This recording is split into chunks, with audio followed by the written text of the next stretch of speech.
Everyone, and welcome to Augmented Reality, What Artists and Investors See, part of the webinar series from Digital Art Month. My name is Mary Von Owie, and I'm the editorial director of Observer. So first, some background on today's event. CADAF is a discovery and interaction platform dedicated to digital and new media art. It regularly hosts international art fairs, special events, art exhibitions, and talks. This is the team that created Digital Art Month, which brings curated exhibitions and augmented reality artworks activated through Instagram filters and QR codes. And these are found at public locations in Miami right now.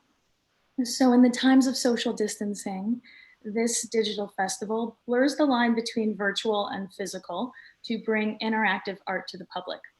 And today, we're going to be talking about that exactly, augmented reality and how it's changed the perspective of both artists and art collectors.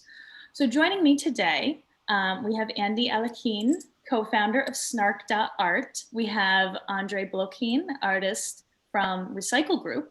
And then we have Vladislav Ginzburg, vice president and head of business development at Blockparty. So let's get started. Now, our three panelists here come from different parts of the industry, but share a link in digital art. So I'd like to know, in your respective fields, do you feel that augmented reality disrupted your industry? And if so, how? Andy, can we start with you? Sure, absolutely. I'm not sure that it's already disrupted our industry, but it is in the process. That's for sure. Augmented reality is a powerful tool, and it helps physical art market to actually, during these COVID-19 times, to help collectors to actually feel physical art and to experience physical art. But also it's a powerful tool for artists.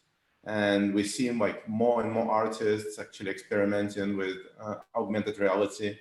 And I think it's just the beginning. Great, great. Vladislav, do you agree? Absolutely, yeah. We from where we sit at Blockparty, we see a lot of digital artists coming on to experiment with NFTs, and where what we're seeing that's really interesting is that's really not a monolithic approach, right? It's not like artists are just like, oh, let me throw up some digital art. We're really seeing artists that are maybe traditionally painters, sculptors, coming from other mediums, really exploring and pushing the boundaries of digital art. And I think that something that CADAF has actually been really successful in accomplishing is giving forum to these types of artists that are trying out things like augmented reality and virtual reality and finding success with it, and really manipulating what the viewer sees with the backdrop of the world they're used to. And I think it creates some really interesting things. And Andrey, do you feel as an artist that this has disrupted the community?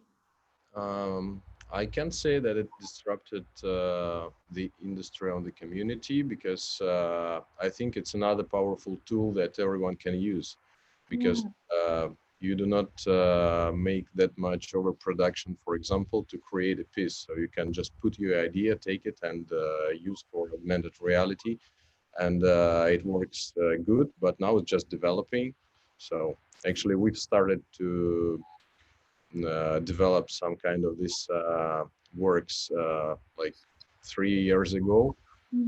Now it's just growing, and I think it's a new powerful tool, which is nice. And I'm not sure that it disrupted something. It depends on the artist. It depends on the mind and the state.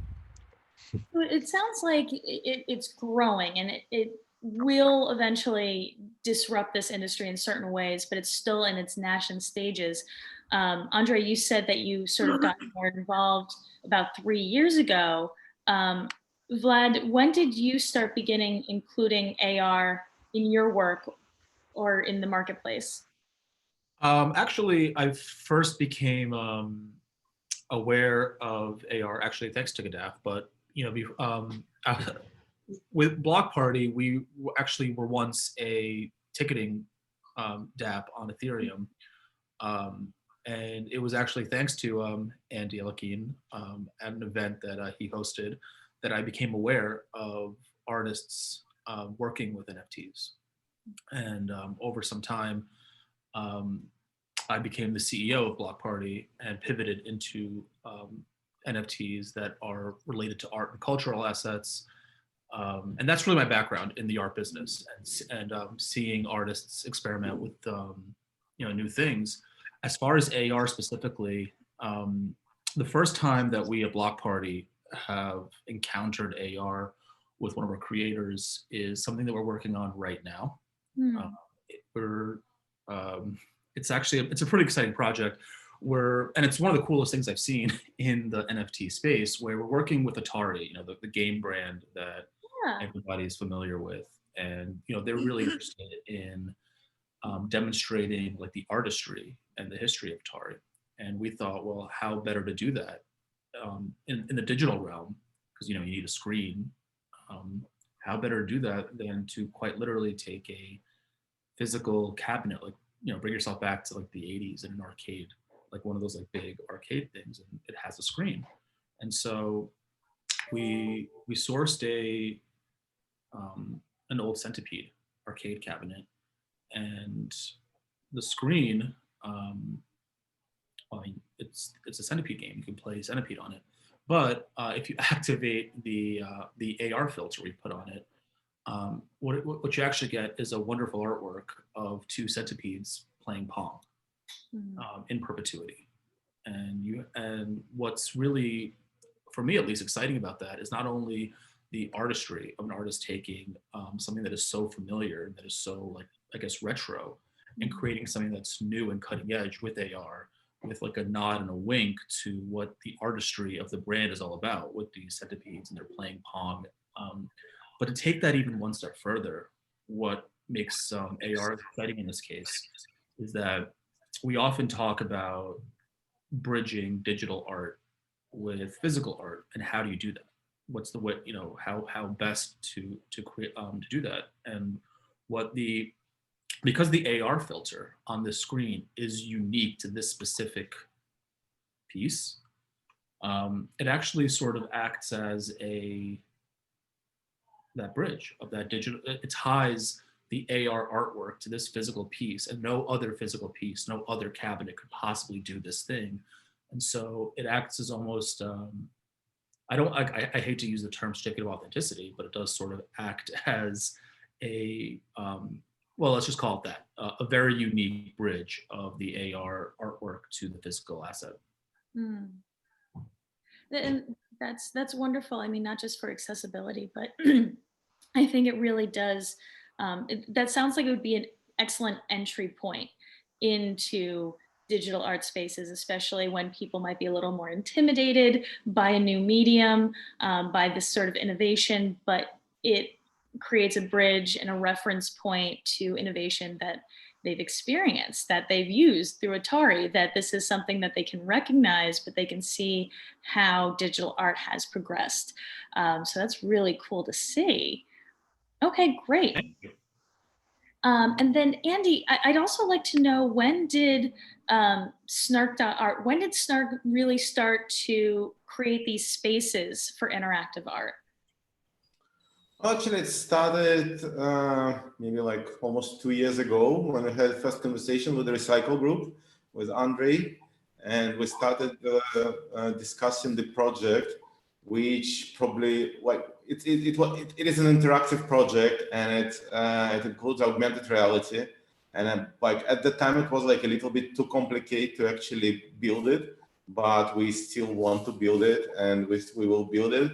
And the whole idea that you can not only create something in augmented reality, but you can actually own this augmented reality object, and these augmented reality objects, like of different owners, can interact. This like blown us away, the whole idea. And we believe that this is the future, and this is the most interesting aspect of augmented reality. the ownership aspect and the interactivity aspect. Yeah, that's how it's all started. Maybe like Andrey will tell more about project and augmented reality projects that he's doing. Yeah.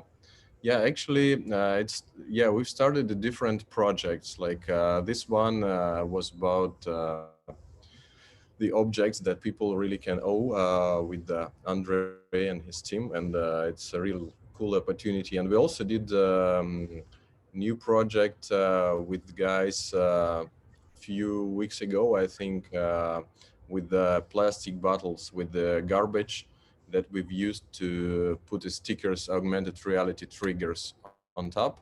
And people can buy garbage, like physically buy garbage. When you are buying garbage, you think that something is going wrong, you know, like it's super strange.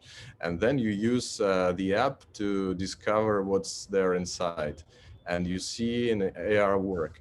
So, and that was our second experiment that we did together, and it's still is going on.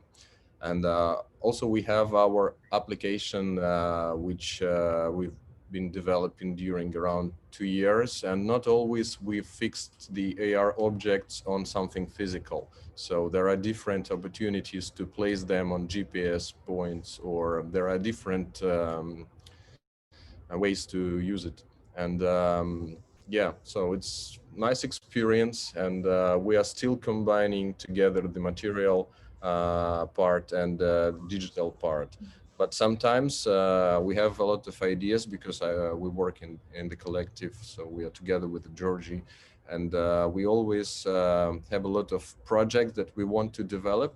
But sometimes you don't really want to make overproduction of something, and you would like to make a work, but to not waste that much materials, like physical materials, especially during this quarantine period. It works well. Right. That can produce a lot of content just in space, and you don't need to follow the rules of physics, which is really good for the artist, because you are always fighting with physics. That's true, actually. And now you have another dimension, which is pretty good. And so that's what I can say about that. Yeah, well, I love that you do work in industrial mediums and, thinking about Recycle Group and how in the past your work has really acknowledged the problem of material waste. Does augmented reality create an opportunity to talk about environmental issues? Yeah, sure, absolutely. So it's a medium. It's like a new brush. Actually, you can say any message in this universe, like using this material technology, and definitely. So it depends on the artist and on his statement. And for us, we are using this theme as well with our zero coordinate. So this is the point where all GPS starts. There's a place which calls Null Island, which does not exist physically, but there are a lot of errors and all missing cars or anything, things that were missing coming there. So it's like a place, interesting place for us to discover. And we were using the idea that was linked to the ocean and to the problems of the ocean as well.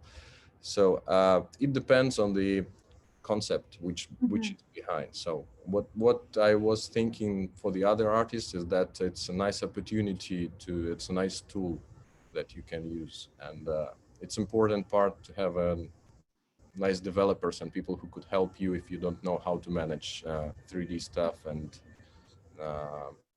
all these computer things. So because there are a lot of people who are not still that much involved, but they want. It's nice to see that this medium, that augmented reality, can create a space for these kind of conversations. Especially what Digital Art Month is doing, it's allowed people to move around their own environments and experience art in new spaces. I think that we've created a really unique opportunity here. So, Andrey, do you feel that artists connect differently with people in these temporary spaces? Yeah, you mean the spaces where the AR works lives? I mean, Yes. Yes. yeah, absolutely. Yeah, once we had a project in Centre Pompidou in Paris, and it was a pirate augmented reality exhibition. We wanted to make this project before the Venice Biennale, when we were officially presented in 2017. But we did it later. And thing was that it was a permanent collection of museum, and the visitors came with the downloaded application, and they were looking to the permanent collection as it sees by the eyes of the machine. And let's compare with like this painting has less views than this video with SpongeBob, for example, and a lot of strange things. And when you are entering, you are really involved to see the permanent collection of the museum and to see the new meanings behind that. And people, yeah, from the beginning, they were like, did not discover that much how to download, what to do, but we had some people who helped at the entrance, and it worked well. And even the people who are not super young, they were using phones, and also they were really interested to discover. But it takes some time to download that before in advance, and then find the map. But as everything, it's a user's interface. It's important. Right. And I want to go back to what Andy mentioned earlier about, being able to own augmented reality and own this single piece. From your experience, is there a growing demand for interactive art?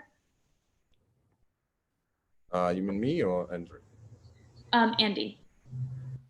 Well, if you are talking about augmented reality, like ownership, I think it's still on like very experimental level. It's Okay. like very, very early, and there is no like serious demand from collectors. Some collectors are purchasing, but it's mostly just like for experiment. It's still like we need to wait for maybe like next few years. But in terms of interactions, in terms of like interactivity part, like more and more people are using this. Maybe they're not ready to pay, but like they definitely ready to use. They definitely ready to experiment with that. Will it convert into sales one day? I'm sure it will, but it will take time.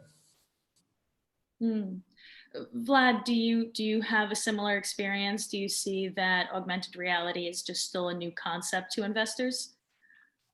It is, and I think that the money transacted so far is, is probably coming from investors into an art piece that perhaps has AR as an element of it. So, like from personal experience, I purchased a Hackatow print at CADAF Miami, what would have been exactly a year ago, and that's an artist that certainly is gaining popularity, gaining commercial appeal.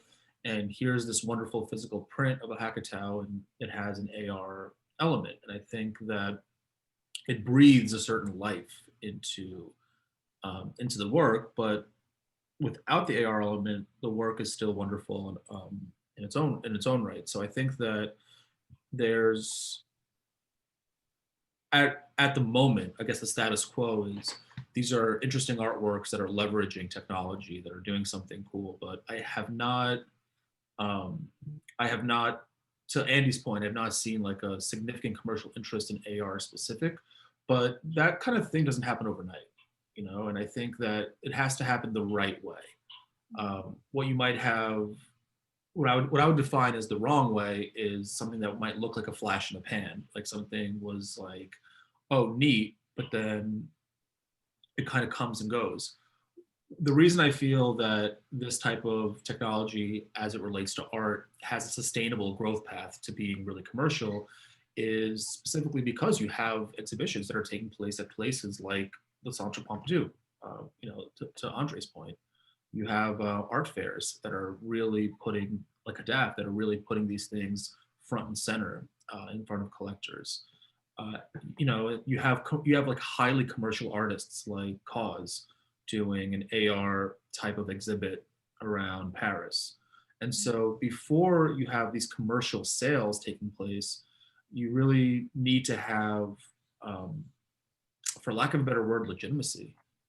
Museum buy-in, cultural buy-in, artist buy-in, and the collectorship will come. The collectorship will come once there's I suppose a greater deal of comfort. But notice how when Cause did his AR exhibit in Paris, like those things weren't for sale, unless I'm mistaken. It was more so an artistic venture. Yeah, and you bring up an excellent point of having this, accessible to the public and these sort of open experiences that, what Digital Art Month does, so that more people, but before it even reaches museums, more people are familiar with it, and that sort of incentivizes finding it, in museums and galleries and elsewhere. So that's really, really cool. And I like this process and sort of that trajectory. I also want to pause for a second and just let the audience know that if they want to ask questions, they can submit questions in the chat. And then I will be asking them throughout the conversation, and then we'll also save some time at the end for audience questions. So I want to return now. And actually, Vlad, I do have a question for you, because Blockparty is this marketplace that, in addition to digital art and collectibles, you offer NFT tokens. And for those that aren't familiar, can you describe what that is, what an NFT is? Absolutely, thanks. The NFT is a non-fungible token. Mm-hmm. So that's a big honking word. I think basically, to break it down easily, it's a one of one. It's a fully unique token. So it's a way to use blockchain for a singular asset, as opposed to what most people have associated with blockchain, which is a Bitcoin or Ethereum, something that has like millions and millions of tokens. And in this case, you're using the technology of blockchain to support the transaction or transferability of one single unique token. Okay. And so that token, in and of itself, because it's fully unique, it doesn't have it doesn't have inherent value in and of itself. The value of it is actually what you do with that token. So when we talk about digital art or collectibles or anything like that that's digital, they're actually tied to that token. And so so like when you say we sell digital art, collectibles, as well as NFT tokens, I'd like to correct you just subtly in that the non-fungible tokens are the digital art and are the collectibles. They're tied together, and thus it becomes. This is kind of what Andy was talking about earlier. It allows for ownership of digital assets. Somebody might ask, okay, well, I'm looking at an AR filter, digital artwork. How do I come to own this? How can I prove that I own it? How can I buy it, sell it? And the answer to that is the non-fungible token. I think the closest comparable I could cite from the traditional art world is a certificate of title.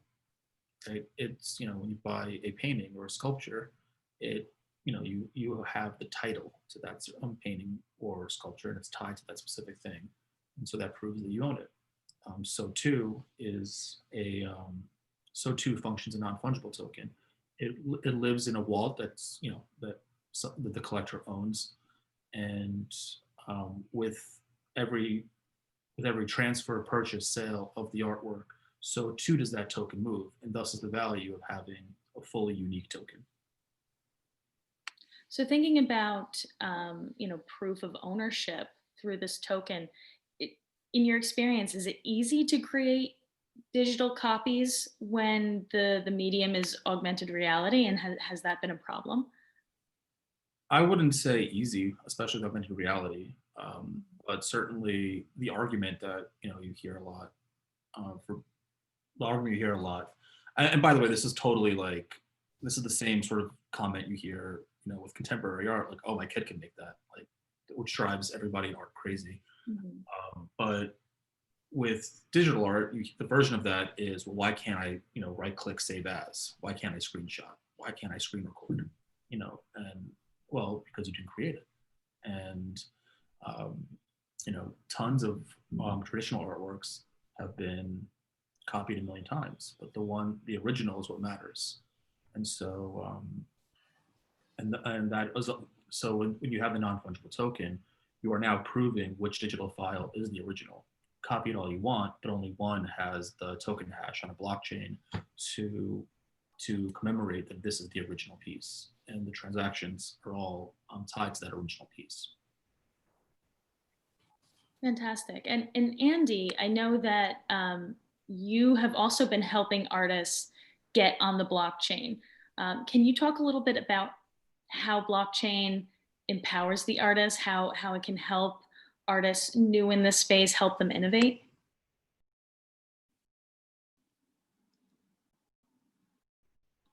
Andy?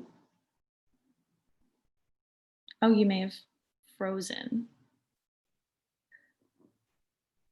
Okay, well, moving on. I think his computer may have frozen.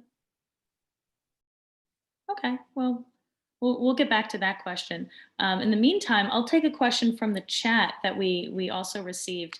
And I believe this was for you, Vlad, when you were speaking. The question is, you are an optimist. How long have you been selling digital artworks? Sure. We began building our platform in February of this year, and we launched it on August 20th this past summer. When we launched the platform, we launched with 3 artists that are well known around the New York City sort of, I guess, contemporary pop art scene: Ryan Keeley, Harif Guzman, and Mark Paul Darren. And for all 3 artists, these are artists that work primarily on canvas, and although Harif also does sculpture, and they were really trying out digital art for the first time, and they were really trying out this medium for the first time. Mm-hmm. And they found success with it. They sold out. They have tremendous followings and audiences, but the price points of their paintings are unattainable for a lot of their audiences. Mm-hmm. And what was really satisfying to them was that they were able to try a new medium, and they have big followings, and their fans became very excited about buying a new medium that they tried. So we were really happy to deliver that kind of experience to artists. As we moved past August, we started doing more sales of digital artists, digitally native artists. And I think we've pretty much sold out everything except for one collection. And that I think speaks less about, I'm not saying that like Blockparty is the greatest platform ever, although we are. But I think it really speaks to the appetite of collectors that are from people that are suddenly able to become collectors. Mm-hmm. And I think that a traditional art medium where the artists are becoming very excited are photographers. I would say that photographers are sort of digitally native artists themselves. I mean, the actual capturing of a photograph is a manual process. But once upon a time, the work in the dark room was where so much of the artistry of photography came about. Nowadays, this is happening on Photoshop or photo editing software. And I would argue that other than the manual artistry of capturing a photograph, the process after the photograph is captured is actually digital art. So I think what you might expect to see, especially in 2021, is more photographers getting into this NFT space, because I think they're looking at NFT as a digital edition, digital print. Absolutely. I mean, I totally agree that after the photograph is taken, that becomes digital art, that process. In your experience since August, are more photographers becoming interested in NFT than, let's say, artists that work in more physical spaces? I think both are getting interested. Okay. The reason I bring up photography as something that is, almost like a hybrid digital and analog art form is that I mean, you certainly have traditional artists, and I say traditional, like painters and sculptors, becoming interested, but they're not natively digital artists. They're not natively trained in digital means of creating artwork. And so, what either they figure it out, and many have, others have collaborated with digitally native artists. But in general, there's a great deal of interest. We've sold one photography collection so far at Blockparty. Other platforms have also worked with photographers, but we've onboarded already four photographers for 2021. That's excellent. And that's excellent, especially for a short period of time. So we have a follow-up question, actually, related to selling digital art. And that person asks, what dollar amounts are you talking about? I would say the average sale is maybe north of 1,000, south of 3,000. Our biggest dollar sale was so far was 12,500, and that was for that was the second release we did. That was the second drop we did. But I think mostly you're seeing mostly I think in the space you're seeing sales for in the thousands, high hundreds, and sometimes in the tens of thousands. But once you get into those higher price points, I mean, we saw a sale over the weekend on another platform that was $700,000 for a digitally native artist. Yeah. By the way, this weekend there was this sale that actually I think will reshape the market completely. The artist Beeple, he sold his art for $3.5 million over the weekend. There were a series of auctions. It was a huge amount. Nobody expected that. And this is something big. And I think digital art on blockchain is definitely on the rise for the last few months, at least, because of lockdown, of pandemic, and finally this blockchain community, because most of the buyers, they came from this community originally. So they got their money from cryptocurrencies. So this is totally new group of collectors. And now they got appetite for the art and they start purchasing digital art. And this sale is actually a really big deal for the industry. I think we will end up 2020 with overall maybe $20 to $25 million of sale of digital art altogether. What a huge boon. And have you seen, in your experience with Snark, have you seen change already? Because I know you're helping artists get on the blockchain. Have artists been more willing since this sale? Have you seen a difference in how artists are maybe coming to you? Oh, it's actually, this exactly sale just happened last Friday. So it's just 4 days ago. But since the beginning of pandemic, we see a lot of artists, since due to physical events, and physical galleries are shut down, artists have very limited options to sell their art. And at the same time, crypto industry is booming. And the demand there is growing. So we see a lot of artists started to experimenting with digital and with digital art on blockchain. Yeah, so we see inflow of great artists into the industry. But it's interesting because this blockchain community, it has its own subculture in a way. It has its own digitally native artists, and it's not as at least for now, it's not kind of very open for the traditional art world. Yeah, it has its own artists, it has its own collectors, and they don't actually care about the art market and about art ratings and Basel and all this stuff. I believe that this will change with the time, but for now, this is it.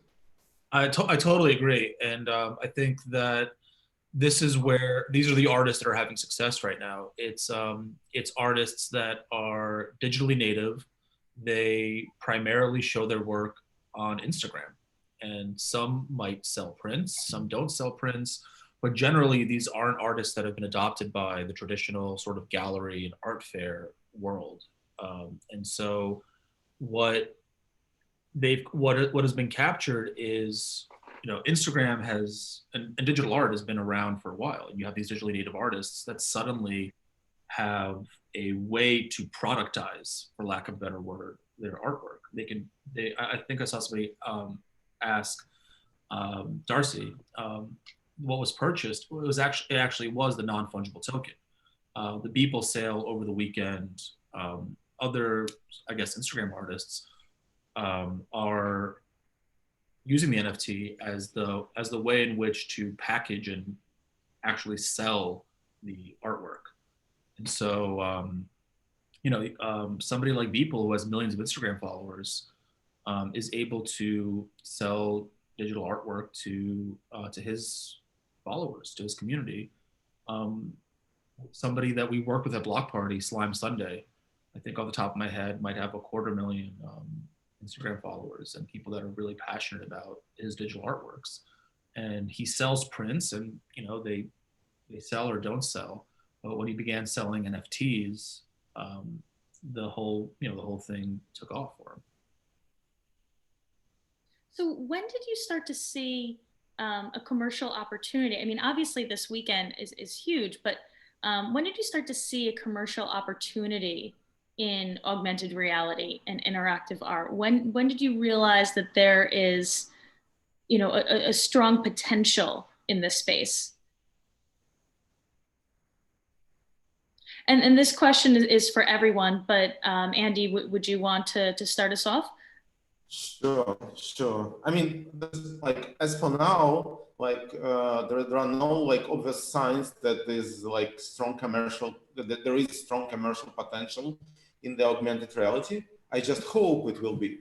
So, but it's interesting, it's entertaining. Like when you start playing with it, you can't stop doing this. So like it's super engaging. So like I believe like at some point it will like start selling and there will be like collector's appetite, but it's just not there yet.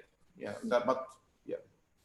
Well, and then from an artist perspective, Andrey, you have a history of working in physical spaces, in working with material.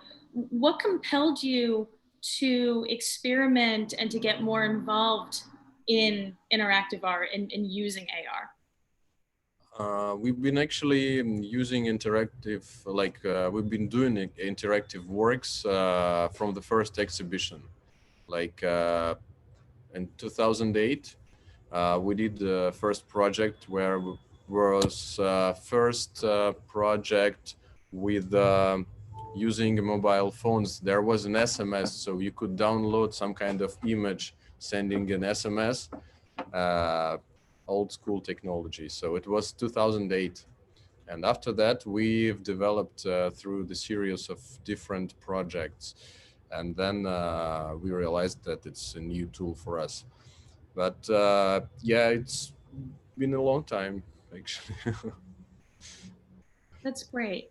And my next question for Vlad and for Andy too, because they're working in this market. Let's say you have artists that aren't as bold or innovative as Andrey, and they're a little bit cautious and a little bit nervous about getting on blockchain, and maybe they have trepidations for that. What would you say to artists to encourage them to get involved in this space, and how would you describe the way that blockchain may empower the artist? First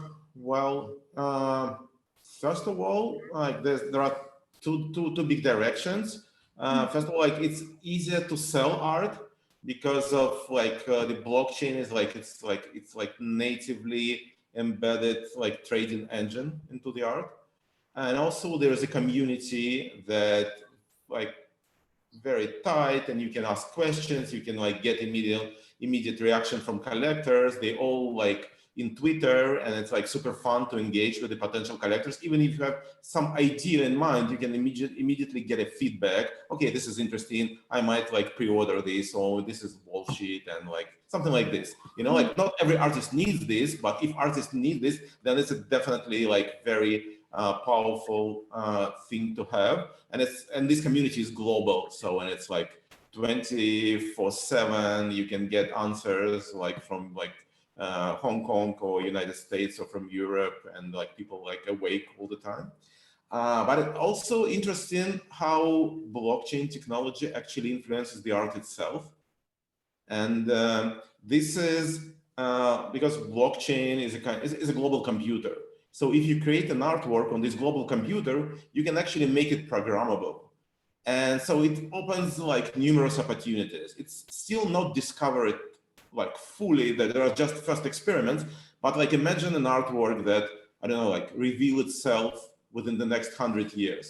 And like nobody can actually like watch it, but it lives on the blockchain.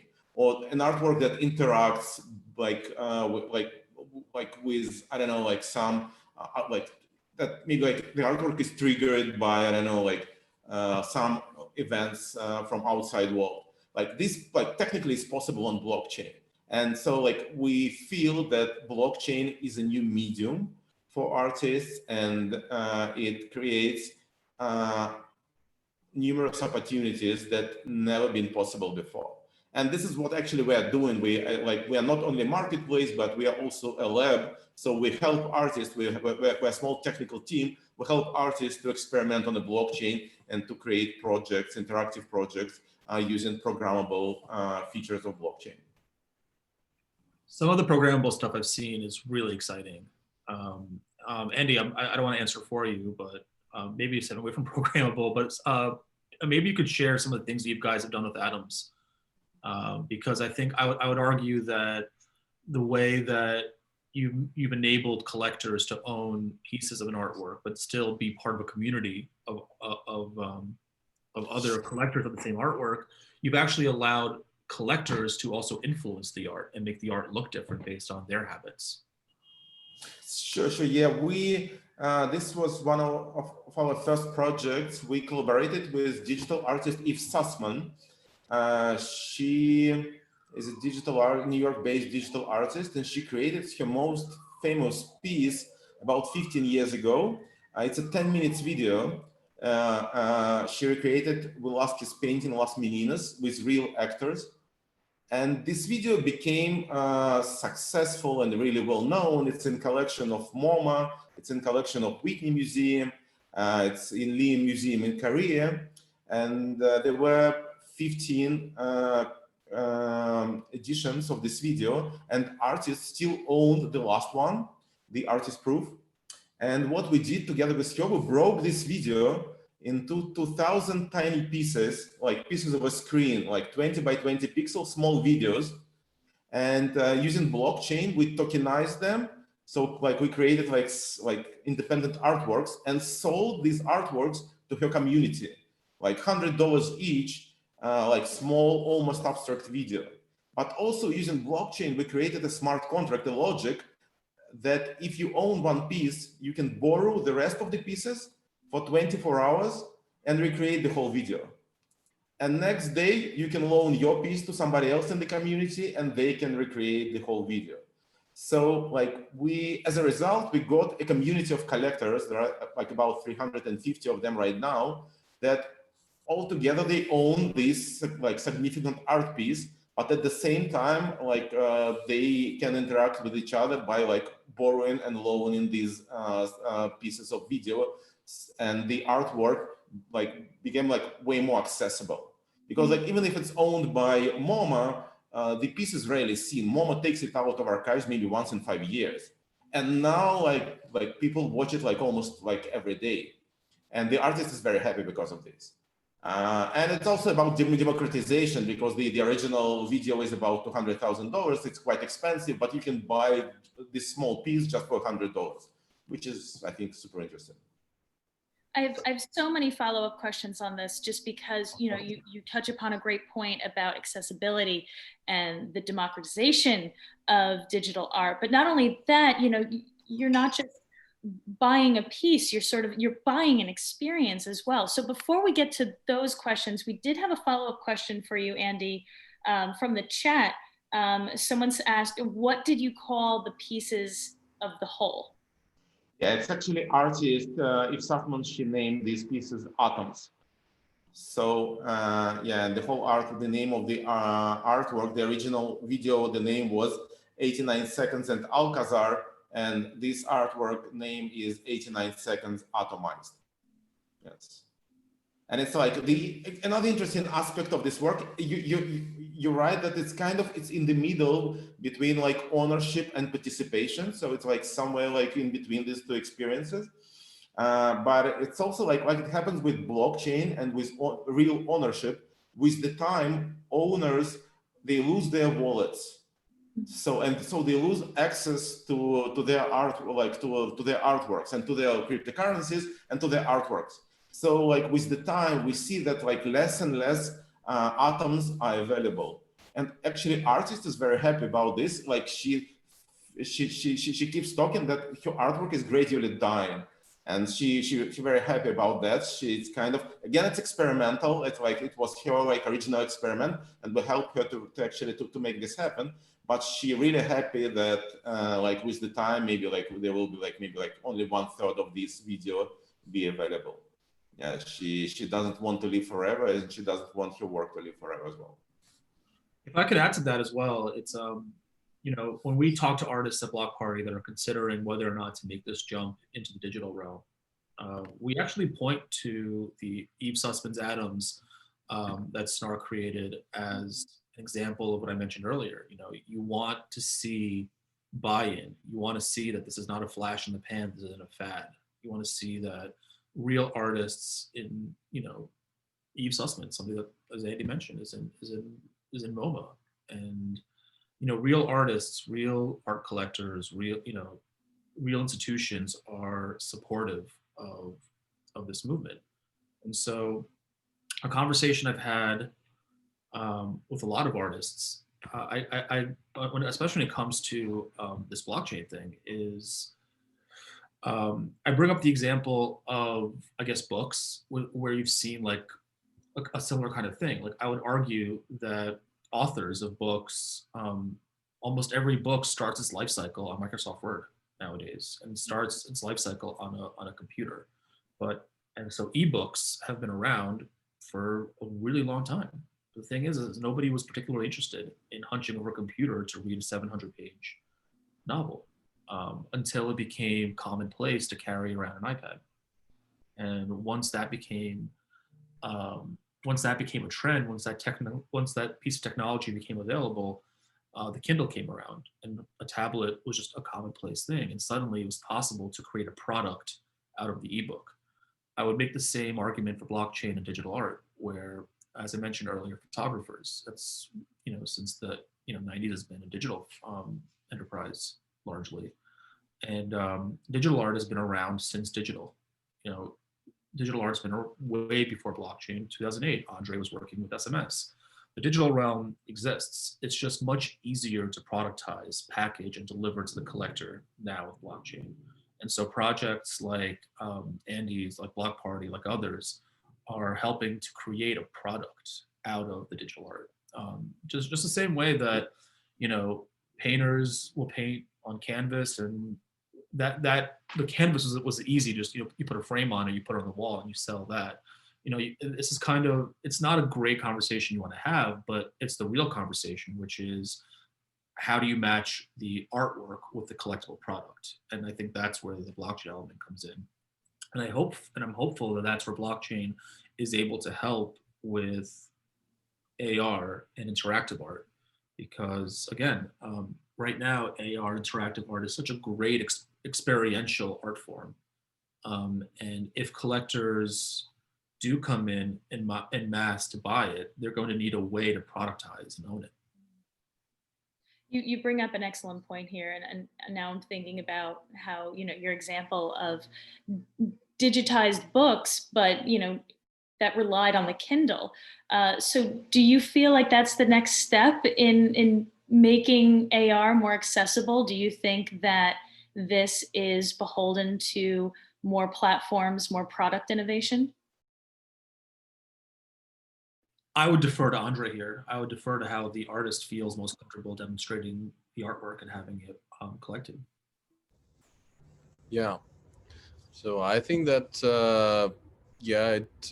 just the next step should be like with this boxes. We also thinking about that, and it's nice opportunity to not lock your work on GPS point, because it should have a radius around 10 meters to be more or less on site. But with that would be better, and also with the with the triggers should be also good with the to switch to these boxes. I think, yeah, I think it's nice.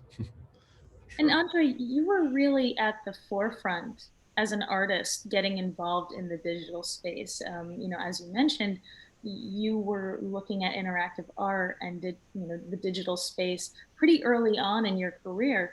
What advice would you have for artists who are still hesitant to work in an interactive medium? Don't worry if it breaks even. Like if you are buying a Rolls Royce, it also breaks, like Mhm.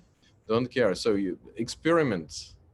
The only way to success, doing experiments. I love that. I love that.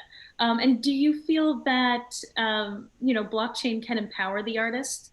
Yeah, absolutely. It's a new opportunity for everyone. And now the artist community is growing as well. And it's nice that a lot of people are involved in that. And they do not need even to have their studios or some special places for production. So they can create everything in their head. And that's nice that such people as Andrey helps to develop it's in real, and I think that all these communities would grow up for sure, because it's progress and we do not have the other way, I mean, like logically. Hmm. I want to save time for questions at the end. So please, everyone, if you have any last minute questions, drop them in the Slack. But I do have one final question for the group here, and it actually, segues from what Andrey was talking about. What advice do you have, not just from the artist perspective, but the investor's perspective? What advice do you have for someone interested in investing in this medium for the first time? uh, Actually, there were galleries Mm. who were helping to spend some money for production, like a digital production. And then we also sold like several works to different people, but it's more like a triggers. So, but they were quite pricey, and there are still people who are interested. And the last exhibition in London and in Paris that we did in galleries was with augmented reality as well. And so for now we have several works and some collectors who bought works with this dimension, like augmented one. And it depends on the project. So like normally we are using 50-50 or 30-70 with the augmented part and the physical part. It depends on the project. So yeah. Everyone, thank you so much for all of your insight. So I'm going to pivot now to questions in the chat because we do have a few of them. Let's go back. We had one question, and I believe this may have been for Andy, but how did lending work to make up the whole? And is the lending on the blockchain as well? Yes, the lending is on the blockchain. So yeah, it's run by smart contracts. So Why it is important, it's independent of Snark.art. So if our company will run out of money and will like eventually die, this project will still be alive, and this is important. Like we created our own front-end part on our website to get access to this smart contract, but actually anybody like can create this front end and can actually speak to this and to this artwork. This is why like these blockchain artworks are cool. It's because like they will be live there forever, or maybe not forever, but like as long as blockchain will be running.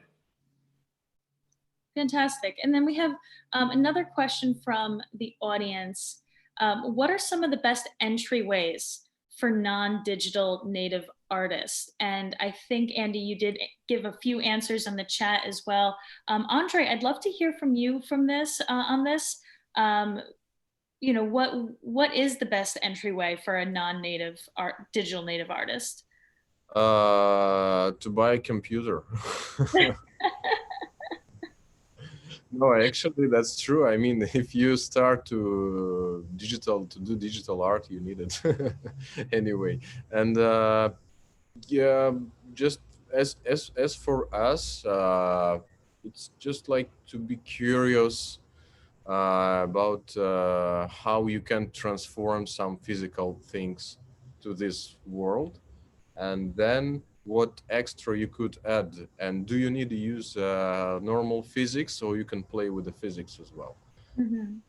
You know that all the developers are producing better and better iPhones and phones and everything, and for sure we would have super nice quality augmented reality in the future. And as soon as there is a connection between eye and the object, and there is a screen between, and it doesn't matter what type of screen is it. So if it's a VR headset, or if it's a phone, or lens or something else, it's still filter, and the fight is going for this filter. And augmented reality is easier than VR, for example, because I do not have that much friends with the headsets at their home and that they are using that much time with this question. But still, there are two worlds and they can live together. So Wonderful, wonderful. Gentlemen, thank you so much for your time today. And everyone watching, I hope you enjoyed this. Thank you for joining us. We're out of time, but I see there's some questions about staying in touch, and I'll let everyone answer that on their own. I think Kadav could also help with those questions as well afterwards. But thank you for such a wonderful conversation. This was so insightful, and I really hope that it can empower other artists to get involved and get on the blockchain and start working in augmented reality. So thank you. Barry, thank you so much for the excellent questions and conversation. Thanks for inviting. Thanks, everybody. Thanks.